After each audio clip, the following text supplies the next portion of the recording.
"Why did she touch only your glass, sir?" The little girl's voice was barely louder than a whisper. Ethan Caldwell's hand stopped halfway to his mouth. The ballroom had been glowing with crystal chandeliers and white roses only a second earlier. Now everything seemed strangely still. A champagne flute with a tiny gold mark beneath its stem sat in front of him. "Amara!" a sharp voice snapped. "Stop bothering the guests." The wedding coordinator grabbed the girl's shoulder and tried to pull her away. But the little black girl did not look at the woman. She kept her eyes on the glass. "She did it after everyone left," she said quietly. "And there's still powder on her ring." Ethan slowly lowered the champagne flute. Across the table, his bride smiled. It was a perfect smile. But for the first time that evening, he noticed something that did not belong there. 3 hours earlier, the Caldwell estate looked like something from a magazine cover. Delivery trucks lined the circular driveway. Florists carried boxes of white orchids through double doors taller than most people. A string quartet rehearsed beneath a glass ceiling, while staff hurried through hallways carrying silver trays and polished crystal. Amara Johnson followed her mother through the service entrance at the back of the mansion. She was 10 years old, small for her age, and wearing a catering uniform that had been pinned twice to fit her shoulders. Her mother, Rachel, balanced a tray of folded linen napkins against one hip. "Stay close," Rachel said. "And don't touch anything expensive." Amara nodded. She always nodded. Children like her learned early that expensive places came with invisible rules. She carried a box of place cards into the ballroom and stopped for a moment. The room seemed endless. White roses climbed gold stands. Hundreds of glasses reflected warm light. Every chair wore a satin ribbon. She had never seen so much money gathered in one place before. Yet what caught her attention was not the luxury. It was a single champagne flute sitting alone on a side table. Every other glass was grouped in neat rows. This one stood by itself. A tiny gold dot had been painted under its base. Amara frowned. She almost walked past it. Then she heard footsteps. Instinctively, she stepped behind a curtain near the service hallway. A woman entered the room. Vanessa Sterling, the bride. Amara recognized her immediately from the giant photographs displayed throughout the estate. Vanessa looked elegant even when no one was watching. She glanced toward the doorway, then toward the ballroom. Satisfied she was alone, she reached into a small white envelope. Amara watched a fine dust fall briefly into the isolated champagne flute. Vanessa stirred the liquid once with a cocktail stick. Then she slipped the stick into a trash bin and adjusted the diamond ring on her finger. The entire thing lasted less than 10 seconds. Amara's heart began beating faster. Maybe it was medicine. Maybe it was sugar. Maybe it was nothing at all. But then Vanessa did something strange. She pulled a folded card from her purse and compared it to the gold-marked glass before putting the card away again. A moment later, another staff member entered. Vanessa's smile appeared instantly. Warm, effortless, perfect. "Everything looks beautiful," she said. "Thank you all for your hard work." The woman who had just been alone by the marked glass now sounded like the kindest person in the room. Amara remained behind the curtain until Vanessa disappeared. Then she stepped forward carefully. The glass remained untouched. So did the trash bin. At the very top sat a wooden cocktail stick dusted with something white. Before she could move closer, her mother called from down the hallway. "Amara!" She jumped and hurried away. Yet all afternoon the image stayed with her. The marked glass, the white powder, the envelope, the smile. And just before the ceremony began, as guests filled the ballroom and musicians started playing, Amara passed the same side table again. The champagne flute was gone. But inside the trash bin, the cocktail stick was gone too. In its place sat the torn corner of a white envelope with a single handwritten word still visible. Ethan. Ethan. Amara stared at the torn piece of envelope for a moment longer than a child normally would. Most adults would have seen only a scrap of paper. She saw a name, a destination, a reason. Somewhere in the mansion, someone had wanted to make sure a particular glass reached a particular man. "Amara!" Rachel called again. This time there was worry in her voice. Amara slipped the torn corner into the small pocket of her apron and hurried away. The afternoon moved on. Flowers arrived. Photographers adjusted lights. Guests began filling the estate grounds. Yet the image of the marked glass refused to leave her mind. By 5 o'clock, the ballroom had become a sea of expensive suits and designer gowns. Waiters moved between tables carrying silver trays balanced perfectly at shoulder height. Rachel worked twice as hard as everyone else, her smile fixed in place, her feet aching inside shoes she could not really afford. Amara stayed close, collecting empty glasses and folded napkins. She knew her mother needed this job. One complaint from the wrong guest could cost them an entire month of rent. That thought alone should have been enough to make her stay quiet. But every time she looked toward the head table, she remembered the powder. She remembered the envelope. She remembered Vanessa checking that glass. The ceremony itself was beautiful. At least it looked beautiful. White roses lined the aisle. A string quartet played softly beneath the chandeliers. When Vanessa walked into the ballroom, dozens of guests lifted their phones. Ethan Caldwell stood waiting near the altar. He looked calm, successful, untouchable. Yet from where Amara stood, he also looked strangely alone. As if everyone in the room knew him, but nobody was really standing beside him. During dinner service, something else caught her attention. Vanessa left the ballroom twice in less than 20 minutes. Both times she returned smiling. Both times she checked her phone before slipping it back into her clutch. That alone meant nothing. Brides received messages all the time. But on her second return, she nearly collided with a man exiting a side hallway. The man apologized immediately. Vanessa smiled. "Everything is still on schedule," she said. It sounded normal, friendly, forgettable. Yet the man answered with a phrase that made Amara pause. "Good. We only need a few more minutes." Neither of them noticed the little girl carrying water pitchers nearby. Before Amara could hear anything else, they separated. Later, while replacing bread baskets near the staff corridor, she noticed another small thing. A security monitor mounted above a service desk displayed camera feeds from around the estate. Front gate, ballroom entrance, garden path, kitchen hallway. One square on the screen remained black. Just black. No image. No error message. Nothing. "That camera's been out all day," one employee muttered while signing paperwork. Maintenance never came. Amara looked at the timestamp in the corner. Every camera displayed the current time except the black screen. That one showed 2:14 p.m. frozen, unmoving, the same hour she had seen Vanessa near the marked glass. A few minutes later, she found Ethan standing alone near a window overlooking the gardens. Guests continued laughing behind him. Crystal glasses clinked. Somewhere deeper in the estate, a television played quietly in a staff lounge, barely audible through a half-open door. For a moment the world felt ordinary again. Then Ethan's phone vibrated. He glanced at the screen. His expression did not change. But he did not delete the notification either. He read it twice, then locked the phone. As he slipped it into his pocket, Amara caught a glimpse of the sender's name. Vanessa. The message contained only 4 words. "Almost everyone is here." Amara did not know why those words made her stomach tighten. She only knew they sounded less like a bride greeting guests and more like someone waiting for one final person to arrive. Then, as Ethan turned away, she noticed something else. Sticking out slightly from the inside pocket of his suit jacket was a folded card. The same cream-colored paper as the torn envelope in her apron. And written across the visible edge in dark ink was one word. Beneficiary. Beneficiary.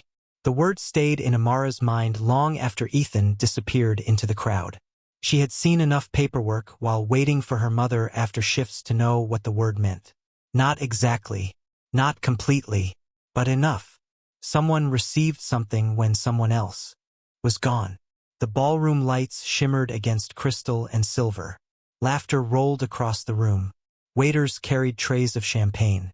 Yet the folded card inside Ethan's jacket suddenly felt heavier than everything around it. Amara slipped behind a service station and pulled the torn corner of the envelope from her apron pocket. The paper matched. Same color. Same texture. Same dark blue ink. Ethan. Beneficiary. Two separate pieces from what looked like the same set of documents. A cold feeling settled in her stomach. Amara. Rachel's voice appeared behind her. Where have you been? Amara quickly folded the paper and put it away. Working. Rachel looked tired. A strand of hair had escaped from beneath her uniform cap. Stay out of trouble tonight, baby. People notice everything in places like this. Amara nodded, but her eyes drifted back toward the head table. Trouble, she thought, was already here. A few minutes later, she found herself passing the service hallway again. The black security monitor still displayed the frozen timestamp, 2:14 p.m. This time, though, someone was standing in front of it. Vanessa. The bride smiled as she spoke with a member of the event staff. It's probably nothing, she said lightly. No reason to bother maintenance now. Her tone was pleasant, casual. But the moment she noticed Amara looking, the smile tightened for half a second before returning. Having a good evening? Vanessa asked. Yes, ma'am, Amara answered. Vanessa nodded and walked away. The staff member immediately turned off the monitor. Not fixed it, turned it off. Amara watched the screen go black completely. Something about that bothered her more than the frozen timestamp itself. Later, while collecting empty glasses near the outdoor terrace, she noticed Ethan standing alone again. Guests approached him constantly, offering congratulations, handshakes, photographs. Yet every few minutes he drifted back toward the edge of the crowd, toward quiet, toward observation. He wasn't celebrating. He was watching. Then his phone vibrated again. Ethan glanced down. For the first time all evening, something changed in his expression. Not fear, not anger, calculation. The notification disappeared almost immediately, but he did not put the phone away. Instead, he opened the message. Read it, then took a screenshot. Amara could not see the full text from where she stood. Only the sender's name, Vanessa, and one line beneath it. Is everything still happening at 9 o'clock? Ethan locked the screen. Slowly, deliberately, as though committing the words to memory. He looked across the ballroom toward Vanessa. She was laughing with guests near the dance floor. Perfect posture, perfect smile, perfect timing. Yet when their eyes met, she looked away first. Only for a second, but she looked away. An hour later, preparations began for the wedding toast. Staff lined up champagne flutes on a long silver table behind the ballroom. Amara helped carry linen napkins nearby. She counted the glasses without meaning to. 23 on the left, 23 on the right, and one standing alone at the center. The one with the gold mark beneath the stem. Her pulse quickened. The same glass, the same mark, the same destination. Then she noticed something else. A small printed label attached beneath the serving tray. Most people would never have looked underneath. Most people had no reason to, but Amara did. In neat black letters, the label read, "Reserved for Ethan Caldwell." And directly beneath it was a timestamp. Prepared. 2:14 p.m. Prepared. 2:14 p.m. Amara stared at the label as voices and music drifted through the ballroom behind her. The timestamp matched the frozen camera. It matched the hour Vanessa had been alone with the glass. It matched too perfectly. "What are you doing?" The voice came from behind her. Amara quickly straightened. A tall man in a dark suit stood near the service entrance. One of Ethan Caldwell's security supervisors. His badge read Carter. His expression was not angry. It was worse, patient, professional. The expression adults used when they had already decided a child was wrong. "Nothing, sir," Amara said. Carter glanced at the tray. "Then get back to work." His eyes moved briefly to the gold-marked glass. "Those are for the wedding party." "Why is that one marked?" Amara asked before she could stop herself. Carter gave a small smile. "Because important events require organization." "Prepared at 2:14?" she asked. The smile faded slightly. "You ask a lot of questions." He lifted the tray and carried it away. The conversation lasted less than 30 seconds. Yet somehow Amara felt smaller afterward. Around her stretched a mansion larger than any building she had ever lived in. Marble floors, crystal chandeliers, men with law degrees, women with diamonds worth more than her mother's yearly income. In that world, a 10-year-old catering helper was expected to carry napkins, not questions. A few minutes later, Rachel found her near the kitchen corridor. Amara, her mother lowered her voice. The coordinator says you've been wandering. I was working. People are noticing. Rachel looked exhausted. Please, just tonight. We need this job. Amara looked down. She understood what her mother was really saying. Rent, groceries, utilities, the old car that needed repairs. Sometimes grown-ups translated fear into polite words. Before Amara could answer, another woman approached. Vanessa Sterling. Up close, she looked flawless. The white wedding gown, the diamond ring, the calm smile. Is this your daughter? Vanessa asked. Rachel immediately straightened. Yes, ma'am. She's very observant. Vanessa's tone sounded warm enough that someone listening from 10 feet away would hear only kindness. That can be a wonderful quality. She crouched slightly to meet Amara's eyes. But sometimes observant people see things that aren't really there. Amara said nothing. Vanessa's smile remained. Tonight should be a happy memory. Don't you think? Yes, ma'am. Good. Vanessa stood and gently touched Rachel's arm. Don't worry. She's a sweet girl. Then she walked away. The moment she disappeared around the corner, Rachel released a breath she seemed to have been holding. See? She whispered. She was nice. But Amara wasn't thinking about Vanessa's words. She was thinking about her hands. When Vanessa had touched Rachel's arm, the diamond ring had flashed beneath the hallway lights. For half a second, Amara saw it clearly. White dust still trapped beneath one edge of the stone. Hours later, still there, the wedding coordinator suddenly appeared carrying a clipboard.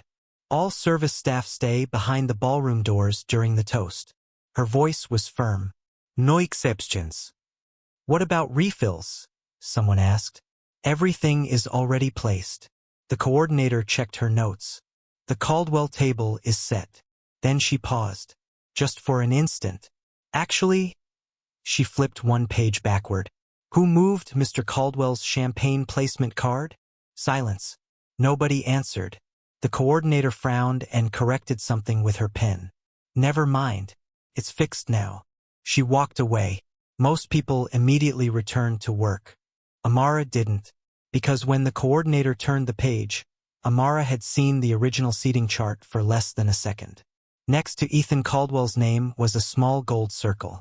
And beside it, handwritten in blue ink, were two words someone had tried to cross out. Do not switch. Do not switch. The words lingered in Amara's mind long after the coordinator disappeared into the crowd. They were not instructions someone wrote by accident. Someone had cared enough to underline them. Someone had expected that glass to reach exactly one person. Music swelled from the ballroom as guests rose from their seats and drifted toward the dance floor. The celebration looked effortless from a distance. Up close, it felt fragile, like a picture frame hiding a crack. Amara slipped into a quiet service hallway and pulled the torn corner of the envelope from her apron pocket again. Ethan. The paper was already soft from being folded and unfolded so many times. She stared at it, then at the hallway around her. For the first time all evening, she noticed a small stainless steel trash compartment built into the wall beside the catering station. The same station where she had first seen the marked glass. Something made her kneel. Most of the compartment had already been emptied, but one item remained wedged near the back corner. A folded receipt. Crumpled. Overlooked. Amara pulled it free. It was from a print shop 20 miles away. The date was 3 days earlier. Most of the text meant nothing to her. But one line stood out. Estate seating revision. She turned the paper over. Written on the back in blue ink was a number. Table 1. Glass position A. Footsteps echoed down the hallway. Amara quickly tucked the receipt into her apron. Ethan Caldwell appeared from the ballroom entrance. He looked as if he had been searching for a moment of quiet. His tie had loosened slightly. The smile he wore for guests had disappeared. For a second neither spoke. Then Ethan noticed the paper in her hand. "You again," he said. His tone was not unfriendly, just tired. Amara hesitated. Rachel's warning echoed in her head. Stay out of trouble. But trouble seemed to keep finding her. She held out the receipt. "I think this belongs to the glass." Ethan almost smiled at the strange sentence. Almost. Then he took the paper. He read it once. Then again. The hallway grew quiet except for the distant sound of silverware being cleared from tables. Ethan's eyes stopped on the handwritten note. Table 1. Glass position A. He looked toward the ballroom entrance. "Where did you find this?" "In the trash. Just now." She nodded. Ethan folded the receipt carefully and slipped it into his jacket. Most people would have thanked her and walked away. Instead, he remained still, thinking, remembering. 3 days ago, he said quietly, Vanessa told me the seating chart had to be changed because of a donor request. Amara did not answer. She simply watched him. Ethan stared through the open doorway toward the ballroom, toward the woman he planned to marry. Then another memory surfaced. Earlier that afternoon, his executive assistant had sent him a revised estate schedule. The attachment included one updated page. Just one. At the time, he had barely looked at it. Why would he? Weddings involved endless changes. Yet suddenly he remembered something odd. The updated page contained only the head table layout. Nothing else. A single-page revision. Ethan slowly pulled out his phone. He opened the email. The attachment was still there. He compared the digital seating chart to the receipt in his hand. His expression changed. Not dramatically, just enough. The original chart placed him at position C. The revised chart moved him to position A. The exact position written on the receipt. Neither of them noticed someone standing at the far end of the hallway. Vanessa. She had arrived silently. She saw Ethan holding the paper. For the briefest moment, her smile vanished. Then it returned. Warm, elegant, perfect. "There you are," she called gently. "Everyone's waiting." Ethan looked up. Vanessa met his gaze without hesitation. But before she reached them, her eyes flickered downward. Not toward Ethan. Toward the receipt in his hand. Vanessa's eyes lingered on the receipt for only a fraction of a second. Then the expression disappeared beneath the same polished smile she had worn all evening. "There you are," she repeated softly. "People are starting to wonder where the groom went." Ethan folded the receipt once and slipped it into his jacket pocket. "Just needed a quiet minute. Before our wedding toast?" Vanessa laughed lightly. "That's probably not a great sign." The joke landed exactly as intended. Warm, harmless, the kind of thing guests would remember as charming. But Ethan noticed something now that he had not noticed before. Vanessa did not ask what paper he was holding. She already seemed to know. "I'll be there in a moment," he said. Vanessa nodded and walked away. Her heels clicked against the marble floor until the sound disappeared. Only then did Ethan glance back toward Amara. The little girl had not moved. "Do you always pay this much attention?" he asked. Amara thought for a moment. "Only when grown-ups keep changing things." For the first time that evening, Ethan almost smiled. Then his phone vibrated. He looked down and stepped farther into the hallway before answering. Michael. Michael Reeves had been Ethan's attorney for nearly 15 years. One of the few people Ethan trusted without hesitation. "I need a favor," Ethan said quietly. "Tonight." 10 minutes later, while the wedding reception continued, Michael was already accessing files remotely from his office downtown. Ethan made only 2 requests. First, he wanted the original seating chart before any revisions. Second, he wanted the access logs from the estate security system between 2 o'clock and 3 o'clock that afternoon. Nothing dramatic. Nothing that would attract attention. Just information. "Anything specific I'm looking for?" Michael asked. Ethan's eyes drifted toward the ballroom. "I'm not sure yet." That answer bothered him more than he admitted. Because for the first time in years, uncertainty had entered a room where he normally controlled everything. An hour later, guests gathered for the final speeches. Rain had begun outside. Soft drops tapped against the enormous windows overlooking the gardens. Inside, servers moved quietly between tables collecting empty plates. In a service pantry near the kitchen, Amara sat alone for a moment while her mother finished preparing dessert trays. A small television mounted in the corner played muted weather reports. Someone had left a spoon inside a coffee mug. Each vibration from the dishwasher made the spoon tap gently against the ceramic. Tiny sounds, ordinary sounds, the kind people ignored. Then Amara remembered something. She reached into her apron pocket and removed the torn envelope corner again. This time she unfolded it completely. There was something she had missed earlier. Along one edge ran part of a printed number. Not enough to identify anything by itself, but enough to realize the paper had once belonged to a larger packet. A packet that had been professionally printed. Not handwritten, not personal. Business documents. Her stomach tightened. She carried the paper to Ethan when she found him near the library entrance. "I think this belongs with the other thing," she said. Ethan looked down. "The receipt." She nodded. "I don't want anything for it." "Anything? I just don't want my mom to lose her job." The simplicity of the answer hit harder than Ethan expected. Not money, not rewards, not favors, just protection for her mother. He took the paper carefully. "Your mother won't lose her job." Amara seemed relieved, but only a little, because neither of them were really thinking about jobs anymore. Ethan compared the fragment against a digital copy of the revised seating documents Michael had just emailed him. His pulse slowed, then stopped for half a beat. The paper matched perfectly. It had come from the revised packet.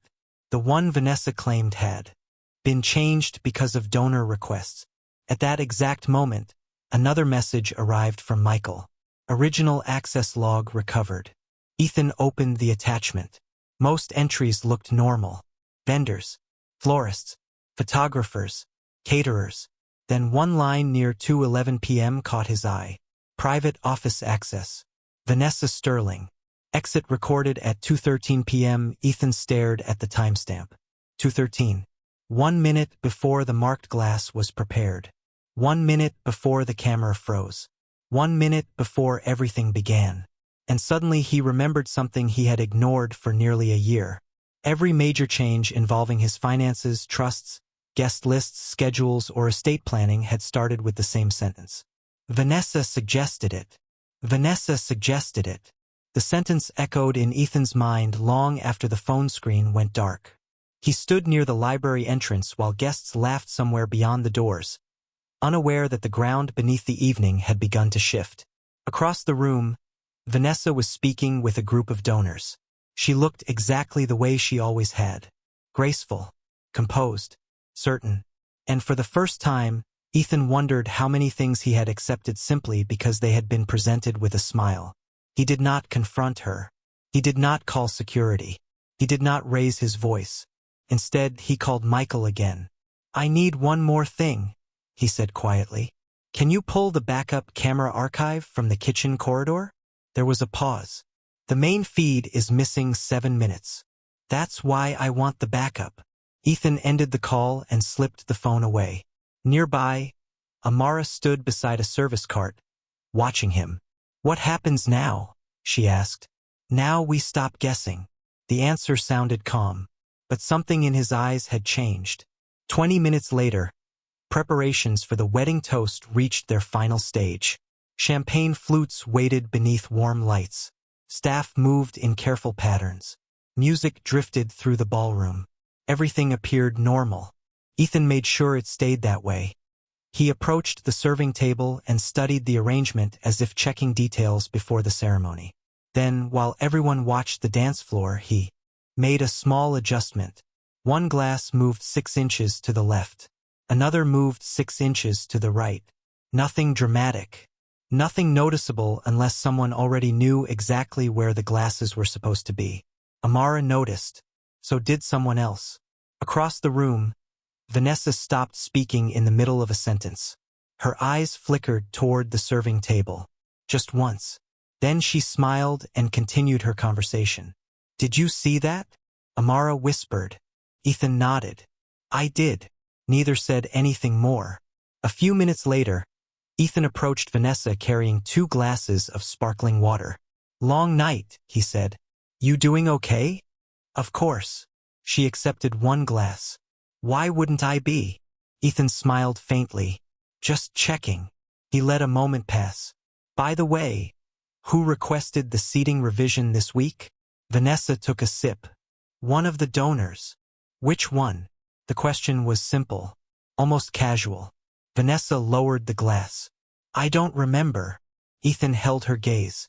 You don't remember the person important enough to change the head table? For the first time, she hesitated. Barely.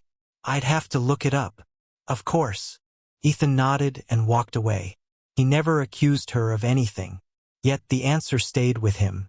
Because Vanessa remembered everything. Names, dates, birthdays, board members, investors. She once corrected a misspelled donor name from an event 6 months earlier. Forgetting was not one of her habits. Near the ballroom entrance, a phone vibrated on a side table. Nobody touched it. The screen lit briefly, then went dark. A minute later, it vibrated again. Amara glanced toward it. That's the same ringtone, she said quietly. Ethan looked down. What? The man in the hallway. Which man? The one Vanessa talked to before dinner. Amara frowned, concentrating. His phone made that sound too. Ethan followed her gaze. The phone belonged to a member of the event planning team. A man named Russell. Harmless. Invisible. The kind of person nobody noticed. At that moment Michael's message finally arrived. Backup archive recovered. Attached below was a single image captured at 2:13 p.m. Ethan opened it. The photo was grainy, distant, but clear enough. Vanessa stood beside the marked glass, and next to her was Russell, not delivering instructions, not passing by, helping her. Ethan slowly locked the screen. Across the ballroom, Vanessa looked toward him. This time she wasn't smiling, and for the first time all evening, she looked directly at Amara too. She had finally realized the little girl was no longer standing alone. She had finally realized the little girl was no longer standing alone. The realization changed something in the room. Even though the music still played and guests still smiled for photographs, Vanessa remained composed, but not relaxed. Ethan could see it now. The tiny delay before she answered questions. The way her fingers stayed wrapped around the stem of her glass. The way her eyes kept searching the room, not for him, but for exits. 10 minutes later, the wedding toast was ready to begin. Hundreds of guests turned toward the ballroom stage. Crystal chandeliers glowed overhead. The giant LED screen behind the head table displayed photographs from the engagement. Laughter faded. Conversations quieted. Then Ethan stepped toward the microphone.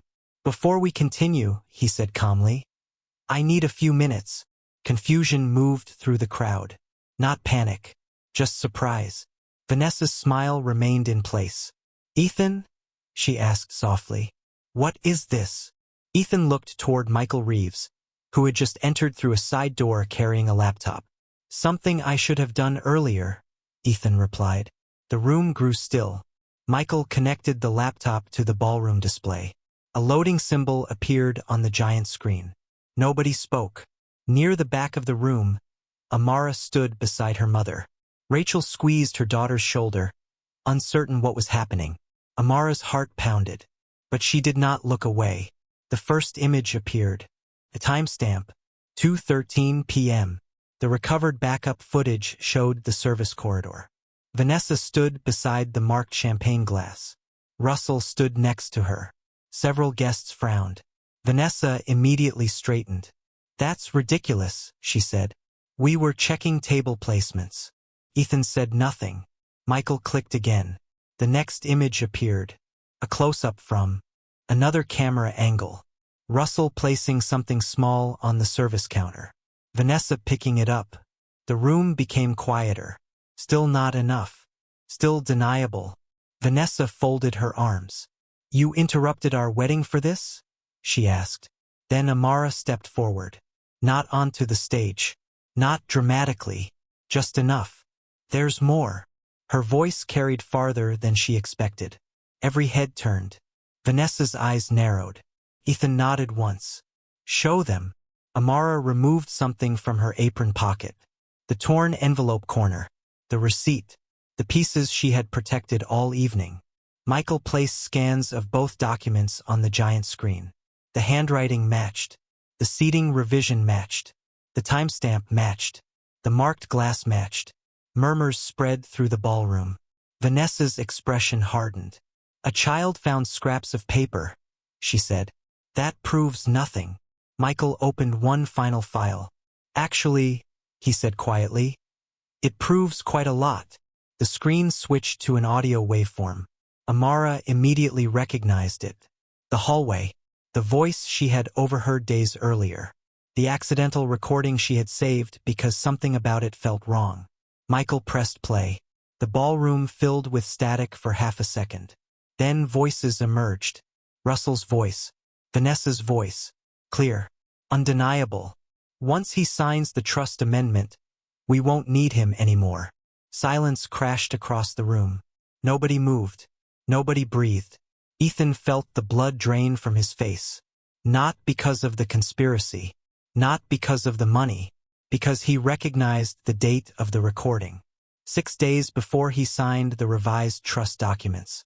6 days before Vanessa sat beside him and told him she wanted to build a future together. Across the ballroom, Vanessa finally stopped pretending. The smile disappeared. Completely. Ethan looked at her for a long moment. Then he looked toward Amara. The child he had almost ignored. The child others had tried to silence. The child who had seen what every powerful adult in the room missed. He lowered his eyes briefly, ashamed of how easily he had dismissed her. Then he reached into his pocket and placed the folded receipt, the torn envelope, and the printed access log onto the head table in front of everyone. The sound of paper touching polished wood seemed impossibly loud. Ethan turned toward Michael. His voice was calm enough to frighten people. Call my attorney. Call my attorney. The words settled over the ballroom like a door closing. Nobody argued. Nobody laughed. Nobody pretended anymore. Vanessa remained standing beside the head table, her expression carefully controlled. But the room had already changed around her. A few minutes earlier she had been the bride. Now she was the center of every whispered conversation. Michael stepped away to make the necessary calls. The estate's legal team arrived first. Then security. Not dramatic. Not aggressive. Just professional. Russell was quietly escorted to a private office.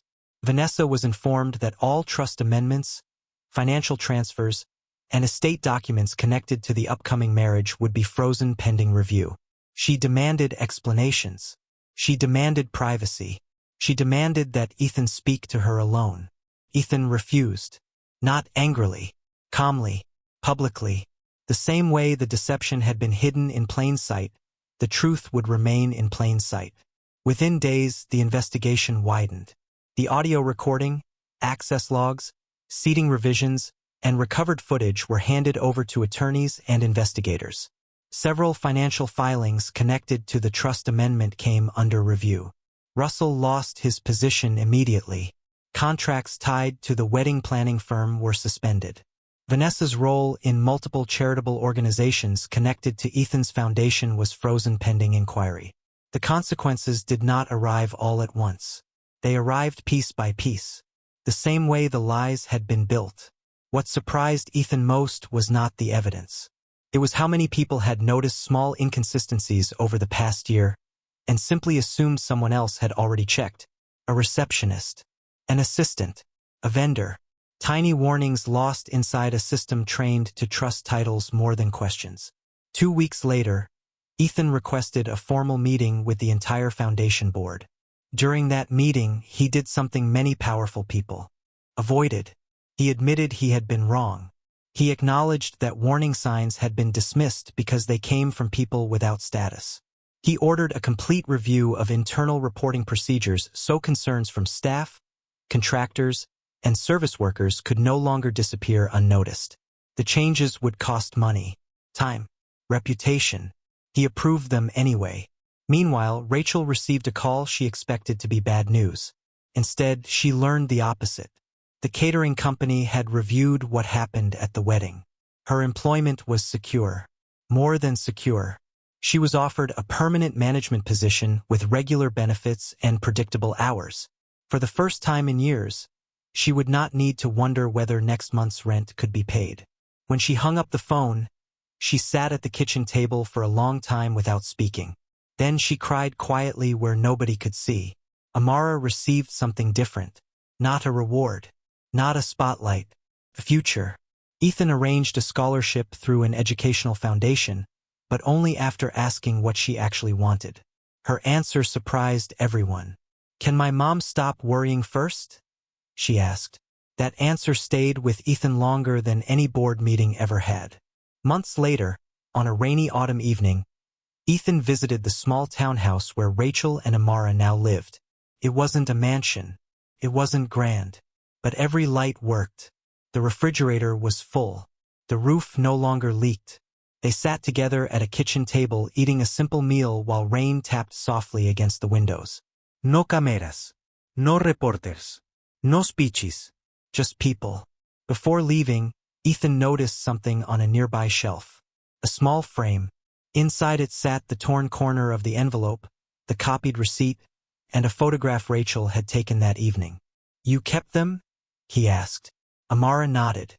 "They're proof." "Proof of what?" Ethan smiled. Amara thought for a moment. Then she looked at him. "That people should listen before it's too late." Ethan stood there silently, unable to think of a better answer. Outside, the rain continued falling. Inside, the kitchen light glowed warm against the window. And for the first time in a very long time, the most powerful man in the room was not the one speaking. It was the little girl who had told the truth when everyone else wanted silence.